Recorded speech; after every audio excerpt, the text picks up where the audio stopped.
Senator Pat Toomey with us this morning here on WSBA, who never gets depressed. He's always upbeat. He's a senator from Pennsylvania. Good morning, Senator. How are you?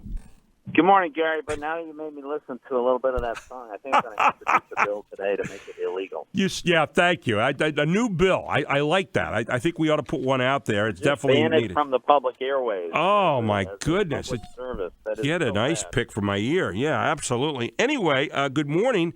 Let's see, lots of things to keep our interest right now.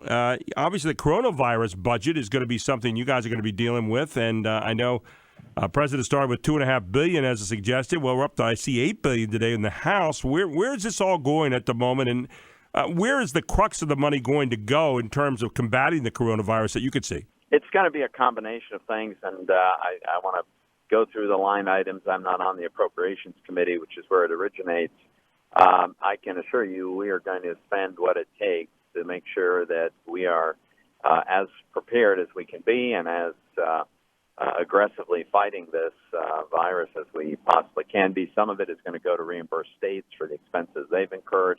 Some of it's going to go for tests so that we can be getting the proper tests. Some is going to be to make sure we have quarantine facilities if we need to use them.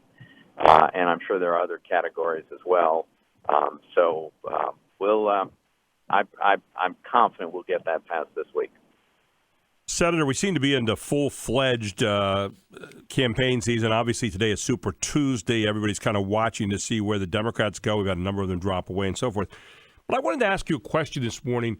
What is post-impeachment Washington like in the Senate right now? What's the feeling there? Is there any different feeling in the post-impeachment period here? Well, I think it seems to be gradually going back to normal, and this week could be a big step back towards normal. Which normal, by the way, has not been great.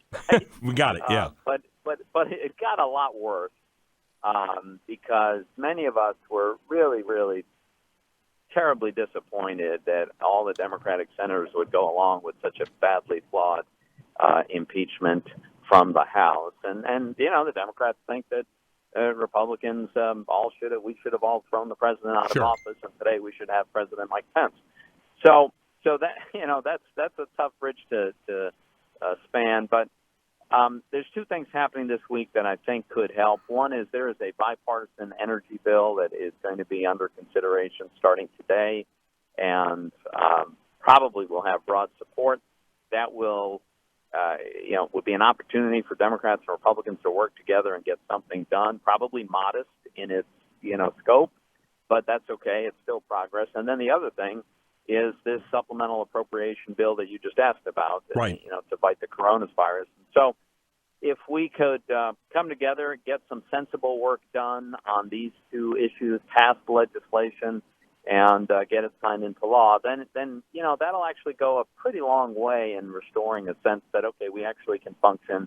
We don't have to let that impeachment episode prevent us from working together going forward. It's almost as though people want to forget it, the impeachment, and maybe everyone had kind of agreed it shouldn't have been that far. It shouldn't have gotten that far. But I haven't heard it talked about very much other than a couple stray things saying, well, you're impeached, that's always going to stick. Well, it didn't stick. I mean, you weren't found guilty of that, so the whole thing is kind of almost laughable. Budget time. The president gave a budget to Congress. What's your take on the budget as you're starting to look through it so far? Yeah, well, so it's important to keep in mind when any president submits a budget, it is not binding. Right. It is not legislation. It is simply a outline of the administration's priorities, and it's sort of a set of recommendations to Congress. Congress then can do what it will, right? The power of the purse strings has always been and remains with Congress.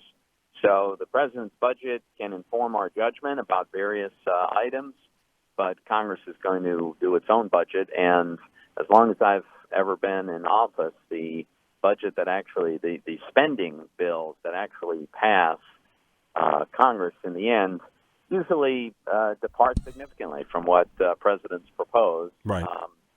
So So it's part of the discussion.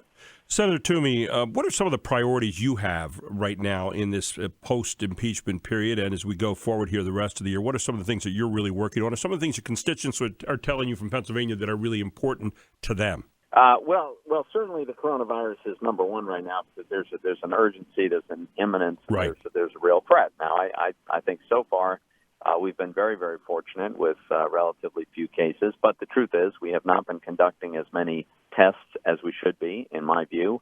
And so my first priority this week is to make sure we're rolling out those test kits, and every healthcare professional who's qualified to conduct them is, in fact, conducting these tests. It's been centralized at the CDC for way too long, in my view. It is now possible for all 50 states, I believe all 50 states, but definitely Pennsylvania, to conduct tests themselves separate from the CDC.